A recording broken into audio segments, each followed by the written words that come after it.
Boy, do I feel stupid, as I should, for only the second time, I think, in the nearly 6 years I've been driving a truck. I didn't calculate the time change.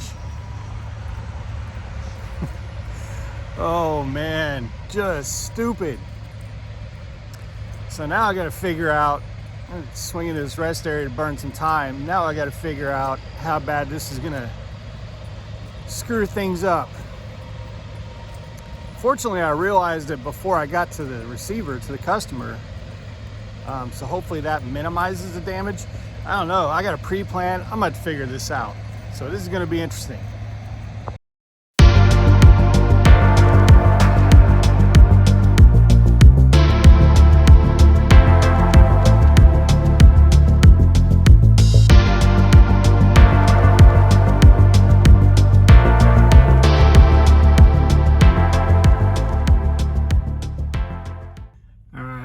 Air Care driveline, world's located steering wheel holder. Yeah, this could, man, this was stupid. So I was parked. I was doing a 10-hour break on the eastern zone. I was doing a 10-hour break in the eastern zone in Indiana, and crossed into Kentucky, and I don't know why, man. I'm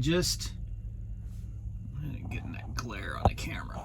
I don't know if we can, well, we'll just have to deal with it, because it's the only way to have some light. I've got lights in the back that I should use, but we ain't using them in this one. Anyway, as soon as I have to deal with that glare, if you can see it. So I'm coming, I'm hauling butt down here. It's currently 3 in the morning. I thought it was going to be 4 in the morning. I was almost to a fuel stop. So I got to fill up the reefer. I've got a 0600 appointment to deliver this load. And I thought I had a fuel stop, so I figured I'd do a 30-minute at the fuel stop at 4 o'clock. And then I'm only 30 miles away, or the fuel stop's only 30 miles away from the receiver. So I figured, okay, that'll put me there about 0500. And I look at my watch and I'm like, 2:45, and I'm only 5 miles away from the fuel stop. That doesn't sound right. It should be 3:45. What is going on? So tap the Qualcomm, which always shows me Central Time, and sure enough, it's Central Time. I was like, son of a bitch. And there's bigger implications than just having to now kill some time. Because I've got a pre-plan that I hate. I don't want to run it, but I need to run it. It's a $3 a mile. It's $1,200. Well, it's almost $3. Almost $3 a mile. It's $1,200 for 450 total miles. And it gets in on this pay period. So I really need it, because my Peterbilt, he got a he's at very low miles and very low revenue, like ridiculously low miles and revenue for the week. And they pre-planned him on a multi-stop load that doesn't deliver on this pay period. And it's only Monday morning right now. So, and they're basically saying there's no freight. In fact, they sent out a fleet-wide message saying there is no more freight to make this settlement. I've not ever seen that message before. Like, I've seen the, hey, we're short on freight and kind of take what you can. But I've never seen there are no more loads for this settlement. And that was sent on a Sunday night. So my hand's kind of forced. I hate this load. I hate everything about this pre-plan, but other than the pay. But what makes it the most difficult is that I don't know how I'm going to get it. I'm gonna have to pull some sort of ninja shit with my clock to make it work, doing some splits that I don't want to do, and driving at the time of the day that I don't want to drive. And this makes it worse because I need every minute that I can get on my clock to stretch the 14 as absolutely as long as possible using splits and all that shit. And now I just found out that I left an hour earlier than I needed to. Stupid. Oh man, that was stupid. So I'll even, not only, because I kind of know the time zones by now, I kind of know where the lines are. It gets a little weird in Kentucky and Tennessee. But like Indiana and Illinois, it's really easy,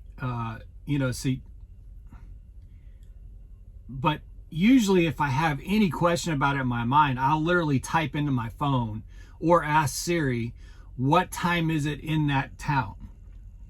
I'll not look up time zones of that town. I'll say, what time is it right now in that town? And for whatever stupid reason, I just didn't do that last night. Because I was going straight south from where I was parked, I just assumed that I would be in the same time zone. I don't know what I was thinking, man. So I haven't committed to this pre-plan. They haven't asked me about it, and I haven't said shit, because as it stands, even if I didn't screw up the time zones as it stands, I could still, it's possible I still can't make it work, because this receiver that I'm going to, man, they notoriously can take 5, 6, 7 hours to unload you. It's capstone. So if that happens, then I don't see how there's any way to do it. Unless it took 7 hours or more and I could get some sleep at the receiver. And I don't know if I can do that. I'm drinking coffee right now. I just woke up. I just slept 9 hours. And there's no time after picking up this load, this pre-plan, to stop and sleep. So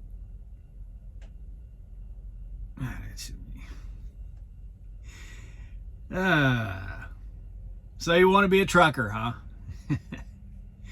This is why I always say, sleep when you can, man. Sleep when you can. Because whether you want to or not, because there's going to be shit like this that pops up, whether I mess the time zones up or not, where you've got a pre-plan, they want you to go get a load, which apparently there's short trucks in this area.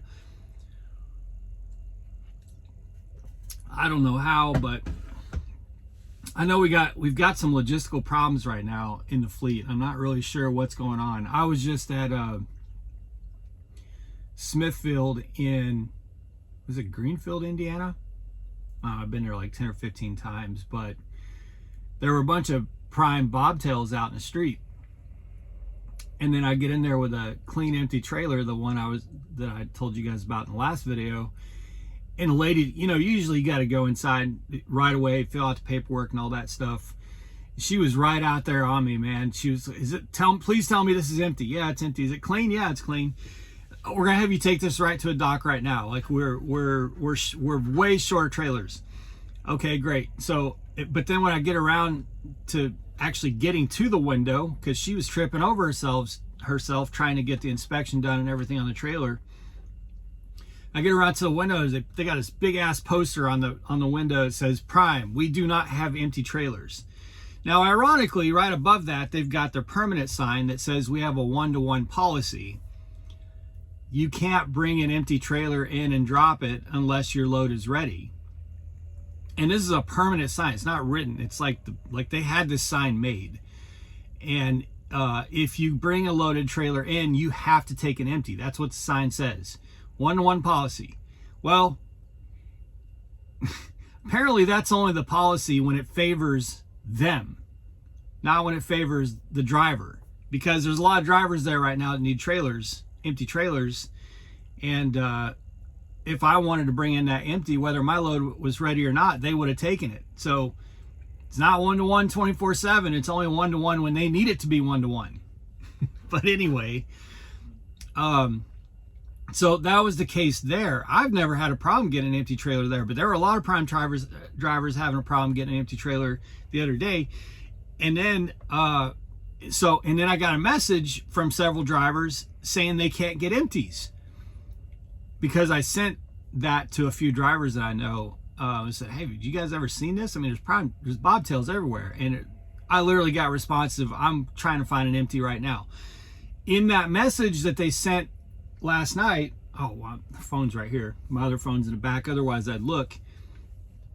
It also says, not only does it say there's no more freight.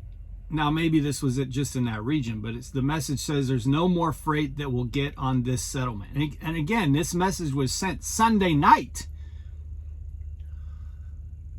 In that message, it also says we're restructuring right now, trying to get service equipment to our customers. So in other words, there's a problem right now with a lot of our customers not having trailers.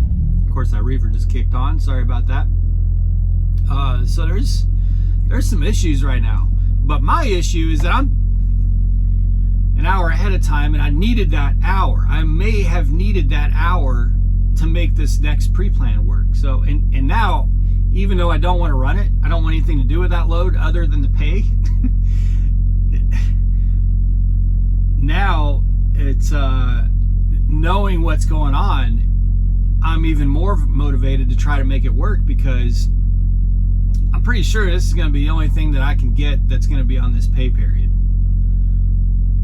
Oh, my driver's calling me, so I'll call him back here in a minute. But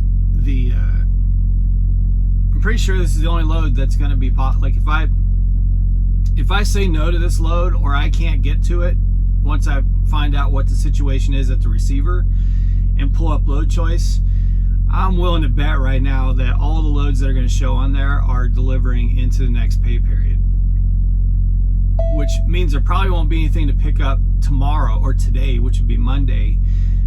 So I'd probably have to pick up something Tuesday that doesn't deliver into the next pay period. And with the way my Peterbilt's having to run, that's not an option. So make sure, if you're new, man, make sure, even if you're not new, I ain't new and I just made a new mistake. If you don't know for certain what time zone the customer is in, you better check and make sure. I know drivers who've had service failures. Now, fortunately, this wasn't the other way, because if it was the other way, I'd be hauling ass right now, freaking out. Because I'd be damn near on my way to being late if it was the other way. I'm a lot more paranoid about it when it's the other direction. And maybe that was the case. Maybe just psychologically I knew that, I don't know. I don't know why I didn't check, but learn from my mistake and be paranoid about it. Be checking the shit out of what time zone your customer is in. Because I basically have gone almost straight south from where I picked up, but I crossed the time zone. Good times. All right, guys, be safe, make good decisions, always drive, thrive. Talk to y'all soon.